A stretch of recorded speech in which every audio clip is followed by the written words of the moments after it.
The Bengali টিউশনে তোমাদের সকলকে স্বাগত। আমি শুভময়। আজ তোমাদের মতি নন্দীর লেখা কোনি নামক যে গল্পটি আমরা শুরু করেছিলাম তার 6 নাম্বার অধ্যায় নিয়ে আজ আমরা আলোচনা করব। এর আগে আমরা 5 নাম্বার অধ্যায় নিয়ে আলোচনা করেছিলাম, আজ আমরা 6 নাম্বার অধ্যায় নিয়ে আলোচনা করব। এই যে দেখো বইটি আমার কাছে রয়েছে, এই বইটি আমরা পরপর আলোচনা করে চলেছি। তো আজ আমরা 6 নাম্বার অধ্যায় নিয়ে চলো তাহলে আলোচনা শুরু করছি। এর আগে আমরা দেখেছিলাম একটি সুইমিং প্রতিযোগিতা হয়েছিল, সেখানে হিয়া মিত্র জিতেছিল এবং কনকচাপা পাল অর্থাৎ কোনি সেখানে পরাজিত হয়েছিল। যেহেতু সে সাঁতার শেখেনি বা সাঁতার পারলেও সাঁতারের যে কিছু নিয়ম কানুন কায়দা সেগুলি কোনি জানে না। আর ক্ষিতি সিংহ সে কারণেই কোনিকে সাঁতার শেখানোর একটি প্রস্তাব দিয়েছিল এবং বলেছিল তাকে অর্থাৎ ক্ষিতীশকে বিষ্ণুধরের সাথে এখন একটু পরিচিতি তৈরি করতে হবে, কারণ ক্ষিতীশের প্রচুর টাকা দরকার, কারণ কনকচাপা পাল অর্থাৎ কোনিকে সে সাঁতার শেখাবে আর সেক্ষেত্রে প্রচুর টাকা পয়সার দরকার।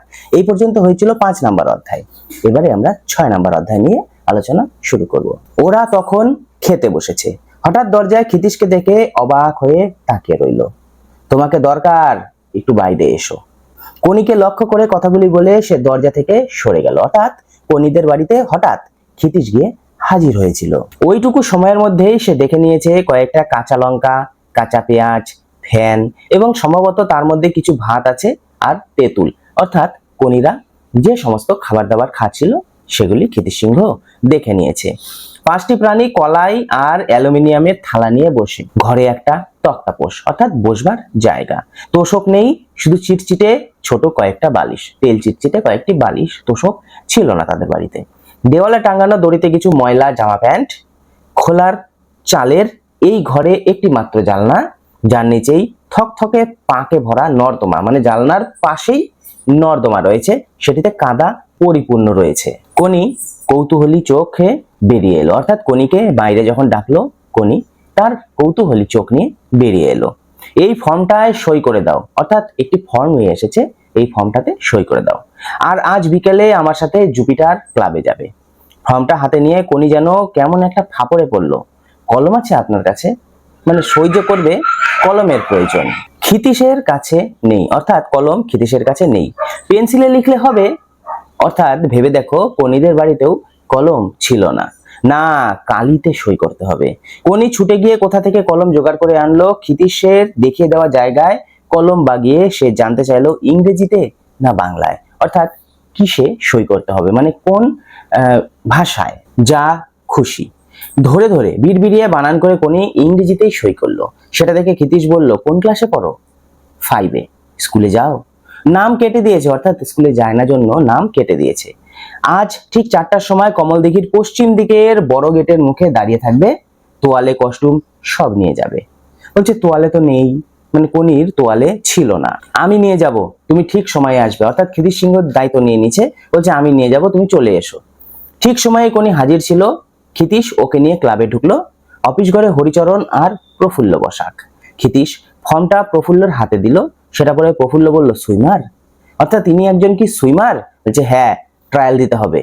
তার মানে ক্ষিতীশ বিরক্ত হয়ে বলল, আমি বলছি তাতে হবে না, মানে আমি তো দায়িত্ব নিয়ে বলছি এ একজন সুইমার, তোমরা ট্রায়াল নেবে তারপর ক্লাবে শেখাবে তাকে? আমার উপর বিশ্বাস নেই তোমাদের? তা কি করে হয়? ক্লাবের একটা নিয়ম আছে তো, ট্রেনার যদি বলে তবেই সুইমার। যে সে যাকে তাকে এনে সুইমার বলবে আর জলে নেবে, যদি ডুবে যায় তখন তো আমরা হাঙ্গামায় পড়বো, তাই না? তাই কোনো কিছু সাঁতার শেখানোর আগে একটা প্র্যাকটিস বা একটা টেস্ট নিতেই হবে, এটা ক্লাবের রুলস। প্রফুল্ল কথাগুলো বলতে বলতে হরিচরণের দিকে তাকালো। জানলার বাইরে তাকিয়ে হরিচরণ তখন মুচকি হাসছে, মানে হরিচরণ যে ছিল প্রফুল্লর সাথে সে মুচকি মুচকি হাসছে। যে সে, আমি তাহলে যে সে, মানে যে সে এসে বলবে, এই কথাটি ক্ষিতীশের গায়ে লাগলো। আমি যে সে হয়ে গেলাম এখনই? ক্ষিতীশ বিড়বিড় করে থমথমে সরে। কোনি অবাক হয়ে দেখছে দলে দলে ছেলেরা কস্টিউম পরে ক্লাব থেকে বেরোচ্ছে। 3-4টে মেয়েও আছে তার মধ্যে।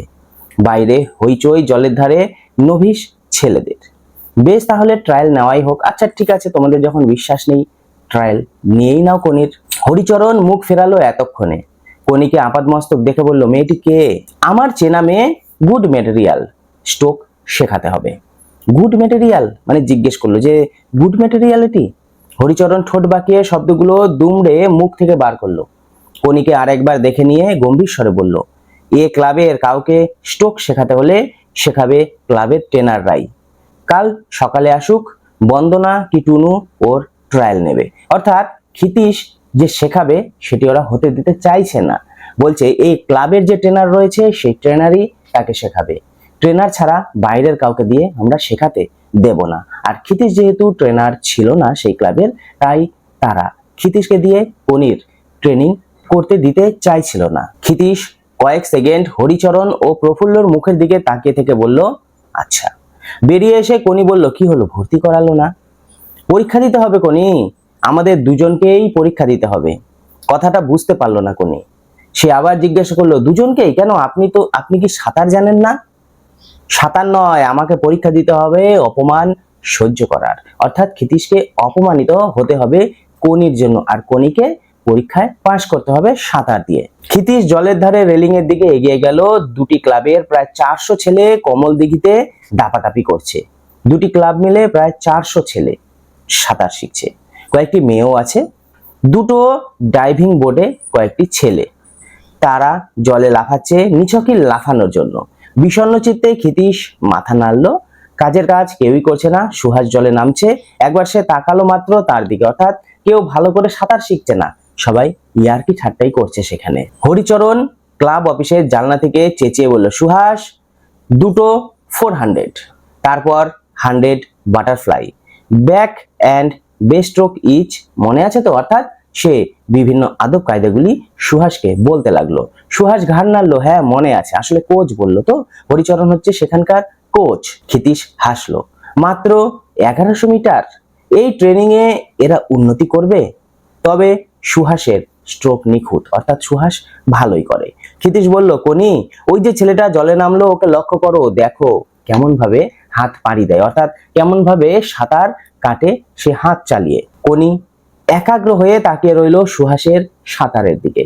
ক্ষিতীশ একসময় বলে উঠলো, হাতটা মাথার ঠিক সামনে জলে ঢুকে সামনে চলে যাচ্ছে, তারপর নিচে নামছে, তারপর টেনে উড়ু পর্যন্ত আনছে।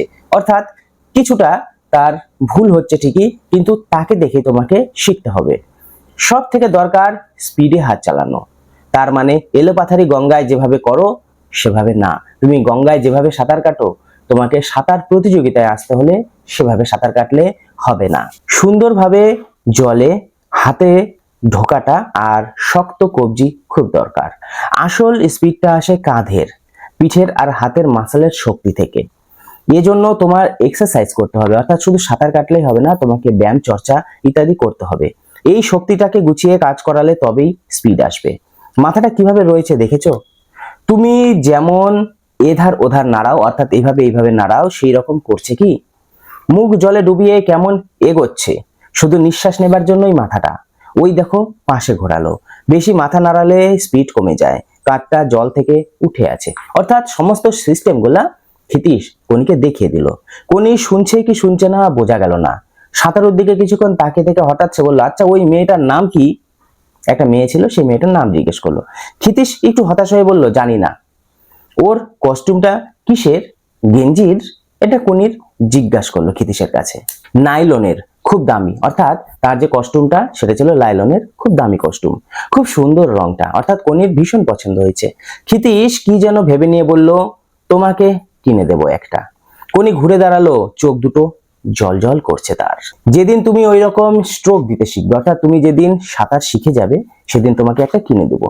ক্ষিতীশ আঙ্গুল দিয়ে সাঁতরে যাওয়া সুহাসকে দেখালো। কনি তীক্ষ্ণ চোখে সুহাসের দিকে তাকিয়ে ঠোঁট বাঁকিয়ে বলল, দুদিনে শিখে নিব, কোনো ব্যাপার না, আমি দুদিনেই সাঁতার শিখে নেব। ভালো, কাল সকাল ঠিক 6:30টায় আজ যেখানে দাঁড়িয়েছিলে সেখানেই দাঁড়াবে। কস্টিউম সঙ্গে আনবে। পাস তুমি করে যাবেই, সেজন্য ভাবছি না, কিন্তু স্ট্রোক শেখানোর ভার পান্না কি নির্মলের ওপর যদি পড়ে তাহলে তো সব মাটি হয়ে যাবে। অর্থাৎ আমাকে দিয়ে যদি না করায়, ওদের হাতে যদি পড়ে, তাহলে তুমি ভালো মতন শিখতে পারবে না, এটা ক্ষিতীশ মনে করলো। কিন্তু কনি পাশ করেও ভর্তি হতে পারলো না। পাশ করলো ঠিকই, ভর্তি হতে পারলো না। সকালে ক্ষিতীশ দাঁড়িয়ে পরীক্ষা নেওয়া দেখলো। কনি অনায়াসে 200 মিটার সাঁতরালো, জলে দু হাতে তুলে রইলো, ঝাঁপ দিল ডাইভিং বোর্ডের নিচতলা থেকে, সবকিছুই করলো কনি। বিকালে অফিস ঘরে প্রফুল্ল তাকে বলল, সম্ভব নয়, আর মেম্বার নেওয়া যাবে না, সেক্রেটারির স্ট্রিক্ট অর্ডার, অর্থাৎ আমরা আর সাঁতারু নতুন ভাবে নিতে পারবো না, সেক্রেটারি না করে দিয়েছে। জলে আর হাত পা ছোড়ারও জায়গা নাই, এত ভিড়, মানে নতুন করে সাঁতারু শেখানো সম্ভব নয়। আজকেই তো দুজনকে রিফিউজ করতে হলো। এরকম কোনো ব্যাপারই নয়, আসলে ক্ষিতীশের পরিচিত কাউকে নেবে না, সেটাই হচ্ছে ব্যাপার। তাহলে আগেই সেটা আমাকে বলা হলো না কেন, অর্থাৎ কালকেই বলে দিলে না কেন যে নতুন কাউকে নেওয়া হবে না? ক্ষিতীশ রাগে ফেটে পড়তে গিয়েও নিজেকে সামলে নিল। বলার কথাটা মনে ছিল না, মানে কালকে যে তোমাকে বলবো সেটি আমাদের মনে ছিল না। বন্দুকের নল থেকে বেরিয়ে আসার মতো ক্ষিতীশ ক্লাব থেকে বেরিয়ে দেখলো স্টার্টিং প্ল্যাটফর্মে হরিচরণ দাঁড়িয়ে কথা বলছে দুটি ছেলের সঙ্গে। হরিচরণ! ক্ষিতীশ চিৎকার করে উঠল, চিফ ট্রেনার হতে চেয়েছিলিস, হয়েছিস, এরপরে ওইসব কি হচ্ছে? অর্থাৎ নোংরা রাজনীতি কেন করছিস? ক্ষিতীশ এটা হরিচরণকে বলল। হরিচরণ বিরক্তি ভরে ফিরে তাকিয়ে বলল, কি আবার হচ্ছে? আমার মেয়েটাকে ভর্তি করলি না কেন? প্রফুল্লর কাছে যাও, ওসব ছেদ ওজোর অনেক শোনা আছে। তবে এই বলে রাখলুম, দেখবি ওই মেয়ে তোদের মুখে চুনকালি দেবে, সেদিন আফসোস করবি। অর্থাৎ কনিকে নিলি না তো ভর্তি, কনি একদিন তোদের মুখে চুনকালি লেপে দেবে। ওই মেয়ে যাকে কাল এনেছিলে, ভালো ভালো, তাই দিক না কেন? আচ্ছা দিক, চুনকালি দিয়ে দিক। একটা মেয়ে সুইমার বেঙ্গল পাচ্ছে তাহলে, মানে পাক না, অসুবিধা নেই আমাদের। বেঙ্গল ইন্ডিয়া, মানে বেঙ্গল নয় ইন্ডিয়া পাবে। রেলিং ধরা মুঠোটা শক্ত করে নিজেকে ঝোকাতে ঝোকাতে ক্ষিতীশ ভাঙা গলায় চেঁচিয়ে যেতে লাগলো, অলিম্পিকের গুল মেরে সুইমার তৈরি করা যায় না রে, ধরা একদিন পড়বি। অর্থাৎ তুই যে অলিম্পিকে কিছু একটা ভালো করতে পারিসনি, সেটি দিয়েই যে তুই ভালো মতন সাঁতার শেখানোর ট্রেনিং এর দায়িত্ব নিয়েছিস, সেই মিথ্যে একদিন সবার কাছে ধরা পড়ে যাবে। প্রফুল্ল ক্লাব থেকে বেরিয়ে এলো। কি আবল তাবল চিৎকার করছো খিদ্দা? বেশ করেছি, কর্পোরেশনের জমিতে আমি দাঁড়িয়ে তোদের ইতরামোটা শুধু দেখছি। মেয়েটাকে তোরা ভর্তি করলি না, ভেবেছিস আর বুঝি ক্লাব নেই? পৃথিবীতে শুধু জুপিটার একমাত্র ক্লাব, আরো অন্যান্য ক্লাব আছে, আমি অন্যান্য ক্লাবে ভর্তি করবো এই মেয়েটিকে। ও, তাহলে যাও না অন্য ক্লাবে। হরিচরণ চেঁচিয়ে উঠলো, ওই তো পাশেই একটা ক্লাব আছে, যাও ওখানে।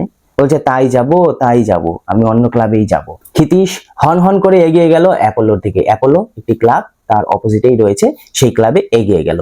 পেছনে জমে যাওয়া ভিড়টাকে উদ্দেশ্য করে প্রফুল্ল বলল, পাগল মশাই, একটা পাগল এগুলা, মানে রাস্তায় যে সমস্ত লোক দাঁড়িয়েছিল তাদেরকে উদ্দেশ্য করে বলল। অ্যাপোলোর গেটে পৌঁছে সদবিদ ফিরল ক্ষিতীশের। দাঁড়িয়ে পড়ে নিজের প্রতি অবাক হয়ে ভাবলো, এখানে আমি এলাম কেন? এরা তো জুপিটারের শত্রু, অর্থাৎ ওই ক্লাবের তো শত্রু, আমি এই ক্লাবে কেন এলাম? আমি কি নেমোখারাম হয়ে গেলাম শেষ পর্যন্ত এই একটি মেয়ের জন্য? আমি তো অন্য ক্লাবের মেম্বার, আমি অ্যাপোলোতে কেন এলাম? ক্ষিতীশকে দেখতে পেয়ে অ্যাপোলোর অন্যতম ভাইস প্রেসিডেন্ট নকুল মুখুজ্জে অর্থাৎ ক্ষিতীশকে দেখতে পেল। সিঁড়ি দিয়ে নেমে গেটের কাছে এসে বলল, কি ব্যাপার ক্ষিতীশ যে, তুই এখানে? হঠাৎ ক্ষিতীশের মুখ দিয়ে বেরিয়ে এলো, তোমাদের এখানে জায়গা হবে নকুলদা, জুপিটার আমায় তাড়িয়ে দিয়েছে। যা, কি আজে বাজে বকছিস, তোকে তাড়াবে কে? সত্যি বলছি নকুলদা, তাড়িয়ে দিয়েছে। আমার টাকা পয়সা দিতে হবে না, অর্থাৎ আমাকে টাকা পয়সা দিতে হবে না, আমি ট্রেনিং দিয়ে দেবো এমনি এমনি বিনা পয়সায়। একটা মেয়ে পেয়েছি, তাকে শেখাবার সুযোগটুকু দিও, তাহলেই হবে। ভেতরে আয়, আগে সব শুনি। অর্থাৎ নকুলদা বললো, ভেতরে আয় না, বস। তার আগে বলে রাখি, আমি কিন্তু জুপিটারের লোক, অ্যাপোলো কোনোদিনই আমার ক্লাব হবে না। তাহলে তোকে আমরা নিব কেন? আমাকে নয়, মেয়েটাকে নাও, আমি ওকে শেখাবো। ও যদি সম্মান আনে তাহলে সেটা হবে অ্যাপোলোর। বলছে আচ্ছা আচ্ছা, ভিতরে চল। আগে বলো আমার শর্তে রাজি? অ্যাপোলোর তুমি সব, তোমার কথায় ক্লাব উঠে বসে, তুমি কথা দিলে তবেই ঢুকবো। নকুল মুখুজ্জে কিছুক্ষণ স্থির চোখে ক্ষিতীশের দিকে তাকিয়ে থেকে বলল, তোর জুপিটার থেকে বেরিয়ে আসা মানে আমাদের শত্রুর দুর্গের একটা খিলেন ভেঙে পড়া, অর্থাৎ আমাদের যে শত্রু জুপিটার, সেখান থেকে একটা খিল বেরিয়ে আসা, অর্থাৎ শক্ত ভিত্তি নড়ে যাওয়া। অ্যাপোলোর ছাদের নিচে তুই আছিস, সেটাই আমাদের ভিক্টরি হবে। আচ্ছা কথা দিলাম, যা। গেট অতিক্রম করার আগে ক্ষিতীশ একবার পেছন ফিরল, অর্থাৎ ক্লাবটাকে দেখে নিল। কমল দিঘির জলে ছায়া পড়েছে পশ্চিমে দেবদারু আর রাধাচূড়া গাছের। জুপিটারের বিরাট ঘড়িটার কালো ডায়ালের কাঁটা দুটো আবছা লাগলো ক্ষিতীশের পুরু লেন্সে। বুকের মধ্যে প্রচন্ড একটা মোচড় সে অনুভব করলো, চিকচিক করে উঠলো দুটো চোখ। মানে তার দীর্ঘদিনের সাথে পরিচিত থাকা সে ক্লাবটিকে ছেড়ে দেওয়ার ফলে তার চোখে জল চলে আসলো খানিকটা। সেই রাতে ঘুম এলো না ক্ষিতীশের। বারান্দার দেওয়ালে হেলান দিয়ে বসে রাত কাটালো। বারবার একটা কথাই তার মনে পাক দিয়ে ফিরলো, আমি কি ঠিক কাজ করলাম? অ্যাপোলোয় যাওয়া কি উচিত হলো? ভেলো উত্তেজিত হয়ে হাজির হলো সকালেই, অর্থাৎ ভেলো জানতে পারলো এবং সকালেই এসে হাজির। খিদ্দা, তুমি অ্যাপোলোয় জয়েন করেছো? বেশ করেছো। তোমাকে তো সেই কবেই বলেছিলুম এটা হলো যুদ্ধ, ন্যায় অন্যায় বলে যুদ্ধে কিচ্ছু নেই, শত্রু মিত্র মাঝ বিচার করা কোনো লাভ নেই। খিদিস চুপ করে রইল। জুপিটারকে এবার শায়স্তা করা দরকার, বুঝলে খিদ্দা? তুমি শুধু ওর নারীর সম্পর্কগুলো একটু ভুলে যাও, মানে দীর্ঘদিনের সম্পর্ক এগুলি ভুলে যাও। শায়স্তা করতে হবে জুপিটারকে, তাদের খুব ঘ্যাম হয়ে গিয়েছে। ভেলো, ক্ষিতীশের একটা হাত তোলা চোয়াল শক্ত পুরু লেন্সে ভেঙে চোখ দুটো যেন বেরিয়ে আসবে। ভেলো এক পা পিছিয়ে গেল, অর্থাৎ ভেলো বেশি কথা বলে ফেলেছে, ভেলো একটু পিছিয়ে গেল। আর একটা কথা বলিস তো, মানে ক্ষিতীশ রেগেই গিয়েছে। ভেলো বিড়বিড় করে বলল, আমার ভুল হয়ে গিয়েছে, আমাকে মাফ করো খিদ্দা। এই পর্যন্তই ছিল 6 নাম্বার অধ্যায়টি। এবারে আমি 6 নাম্বার অধ্যায়ের কিছু এমসিকিউ অর্থাৎ এসএকিউ প্রশ্নোত্তর নিয়ে আলোচনা করব। আজ তাহলে এটুকুই। কে দরজা থেকে সরে গেল? কে সরে গেল? দরজা থেকে ক্ষিতীশ সরে গেল। টি প্রাণী কিসের থালায় ভাত খায়? কলাই আর অ্যালুমিনিয়ামের থালায় ভাত খায়। এর ঘরে কি কি ছিল? একটি তক্তপোষ, তোশক নেই, শুধু চিটচিটে কয়েকটা বালিশ, দেওয়ালে টাঙ্গানো দড়িতে কিছু ময়লা জামা প্যান্ট। এই ফর্মটায় সই করে দাও। কে কাকে বলেছে? ক্ষিতীশ কনিকে একথা বলেছে। ফর্মে কনি ইংরেজিতে না বাংলায় সই করেছিল? ফর্মে কনি ইংরেজিতে সই করেছিল। কনি কোন ক্লাসে পড়ে? কনি ক্লাস 5-এ পড়ে। 4টের সময় কে কাকে কোথায় দাঁড়িয়ে থাকতে বলল? ক্ষিতীশ কনিকে কমল দিঘির পশ্চিম দিকের বড় গেটের মুখে দাঁড়িয়ে থাকতে বলেছে। এটি কে?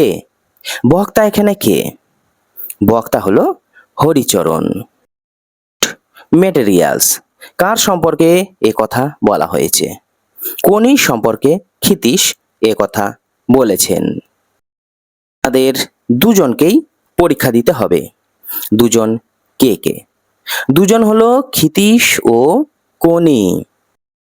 যে ছেলেটা জলে নামলো ওকে লক্ষ্য করো, দেখো কেমন ভাবে হাত পাড়ি দেয়। ছেলেটা কে? কে কাকে লক্ষ্য করতে বলল? ছেলেটি হলো সুহাস। ক্ষিতীশ কনিকে লক্ষ্য করতে বলল। পরীক্ষায় কতটা সাঁতার কাটলো? কনি পরীক্ষায় 200 মিটার সাঁতার কাটলো। অ্যাপোলোর ভাইস প্রেসিডেন্ট কে? অ্যাপোলোর ভাইস প্রেসিডেন্ট হলো নকুল মুখুজ্জে। আমি কি ঠিক কাজ করলাম? এ ভাবনা কার? সে কি কাজ করেছিল? এ ভাবনা ক্ষিতীশের। সে জুপিটারের শত্রুপক্ষ অ্যাপোলোতে গিয়ে কনিকে ভর্তি নেওয়ার অনুরোধ জানিয়েছিল। জুপিটারকে এবার শায়েস্তা করা দরকার। কে কাকে বলেছে? ভেলো খিদ্দাকে অর্থাৎ ক্ষিতীশকে বলেছে।